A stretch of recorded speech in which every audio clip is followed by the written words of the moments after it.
Kalendari i festave të nëntorit, pavarësisë dhe çlirimit këtë vit përkon me ditën e fundjavës duke bërë bashkë disa ditë pushimi. Për të shijuar ato, qytetarët shqiptar kanë zgjedhur të largohen edhe jashtë vendit. Fluksi i shtuar është shënuar këtë të premte në pikën e kalimit kufitar të Kapshticës, ku 10 mjete i drejtohen shtetit grek për të kaluar festat dhe ditët e pushimit.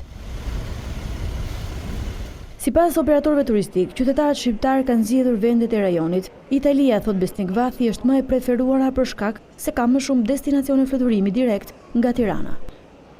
Lëvizjet më të mëdha të shqiptarëve janë me rezervime individuale. Dhe rezervimet individuale të lira, besoj, janë drejt vendeve të rajonit, që mund të jenë në Malizi, Maqedonia e Veriut, Kosova, Greqia apo Italia.